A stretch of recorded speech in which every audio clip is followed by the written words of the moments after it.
November 25, 2024 na kung saan sa ngayon ay iba't ibang weather system ang umiiral po ngayon dito sa ating bansa. Mayroon pong amihan na umiiral dito po sa northern part ng Northern Luzon. Easterlies naman ang hangin na umiiral sa silangan ng Southern Luzon, Visayas at ilang bahagi ng Mindanao, habang mayroon po tayong intertropical convergence zone na nag-i-extend hanggang dyan po sa may southern part ng Mindanao. Ang ITZZ po ay salubungan ng dalawang magkaibang hangin na mula sa northern at southern hemisphere.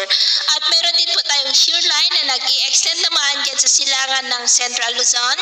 Ang shear line naman ay salubungan ng malamig na hanging amihan at mainit po na easterlies. At sa ating long range forecast ay consistent pa rin naman na walang bagyo na namamataan na tatawid po dito sa ating kalupaan hanggang sa matapos ang buwan na ito. Pero posibleng sa unang mga araw ng Disyembre ay posible na muli ang pamumuo ng mga weather disturbances sa silangan ng ating bansa at ang development ng mga yan ang ating babantayan. At sa lagay po ng ating panahon, ngayong madaling araw dahil sa amihan at shear line ay may mga pag-uulan sa silangan ng Luzon mula dito po sa may Cagayan, ilang bahagi ng Apayao, Isabela, Aurora at Quezon. Dahil naman sa easterlies ay may mga pag-uulan sa ilang bahagi ng Catanduanes, Eastern Samar, Calapan, ilang bahagi ng Palawan, Leyte, Bohol, Caraga, Davao Region at Sorsogon. At mamaya po ay sisikat naman ang araw sa malaking bahagi ng ating bansa pero may tsansa pa rin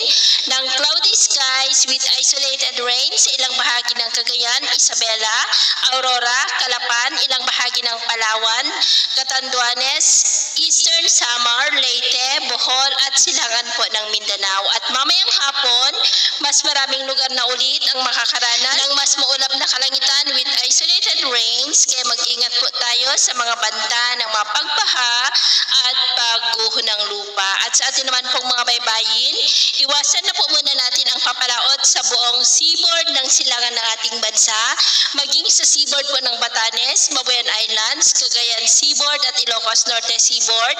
Dahil ang mga alon dyan ay posible po na aabot hanggang sa 3 to 5 meters height, kaya hanggat maaari ay iwasan na po muna natin ang papalaot dyan sa mga may kulay pula para mas makaiwas sa mga